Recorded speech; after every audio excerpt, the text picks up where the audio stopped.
दिल्ली में सत्ता परिवर्तन के बाद सरकार डीटीसी को लेकर के हरकत मोड में नजर आ रही है। दिल्ली में यात्रियों की सुरक्षा को ध्यान में रखते हुए सरकार ने अब बड़ा फैसला लिया है। डीटीसी बसों में यात्रा के दौरान दुर्घटनाओं को रोकने और चालकों को तेज गति से वाहन चलाने से रोकने के लिए दिल्ली परिवहन निगम ने अपने डिपो प्रबंधकों से यह सुनिश्चित करने को कहा है कि बेड़े की सभी बसें बस प्रबंधक प्रणाली यानी कि बीएमएस डैशबोर्ड में एकत्रित हों, जिसकी निगरानी वास्तविक समय के आधार पर एक नियंत्रण और कमांड केंद्र के माध्यम से की जाएगी। बीएमएस पहल पिछले साल तत्कालीन आप परिवहन मंत्री कैलाश गहलोत द्वारा जीपीएस यानी कि ग्लोबल पोजीशनिंग सिस्टम डेटा का उपयोग करके बसों की निगरानी करने के लिए शुरू की गई थी, ताकि ड्राइवरों को तेज गति से वाहन चलाने, लाल बत्ती तोड़ने और निर्धारित बस स्टॉप पर नहीं रुकने से रोका जा सके। बीएमएस डैशबोर्ड का उद्देश्य प्रमुख प्रदर्शन संकेतकों का उपयोग करके डिपो के प्रदर्शन का आकलन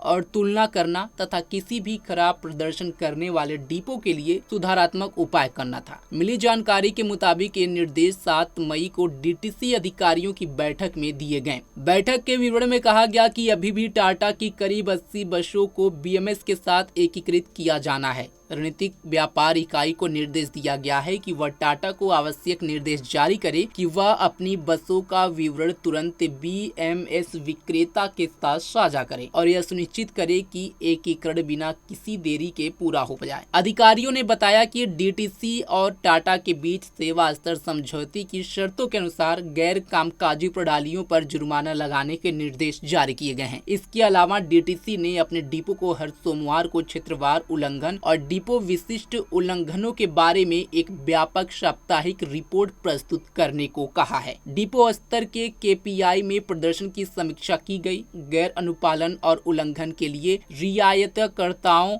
पर जुर्माना लगाने की पहल के लिए कालकाजी डिपो की प्रशंसा की गई। हालांकि बीबीएम डिपो, हसनपुर डिपो और नंदनगर डिपो को रियायतकर्ताओं पर जुर्माना न लगाने के लिए डिफॉल्टर के रूप में चिन्हित किया गया है। इसके अलावा सभी डिपो प्रबंधकों को बीएमएस के माध्यम से सक्रिय निगरानी सुनिश्चित करने के लिए निर्देश जारी किए गए हैं। डीटीसी ने अपने परिचालन विभाग से डिफॉल्टरों से निष्क्रियता के लिए स्पष्टीकरण मांगने और कम आय के पीछे के कारणों की निगरानी के लिए क्षेत्रीय प्रबंधकों की एक समिति गठित करने को भी कहा है। एक अधिकारी ने कहा कि डिपो प्रदर्शन समीक्षा बैठकें अब हर 15 दिन में आयोजित की जाएंगी। अधिकारियों के मुताबिक डीटीसी ने डिपो के नियमित निरीक्षण की मांग की है। एक अधिकारी ने बताया कि इसके अलावा निरीक्षण रिपोर्टिंग में एक रूपता और जवाबदेही सुनिश्चित करने के लिए एक मानक डिपो निरीक्षण कार्यक्रम विकसित किया जाना है, जो डीटीसी की सार्वजनिक दृश्यता में सुधार के लिए स्वच्छ और अच्छी तरह से बनाए रखा बसों पर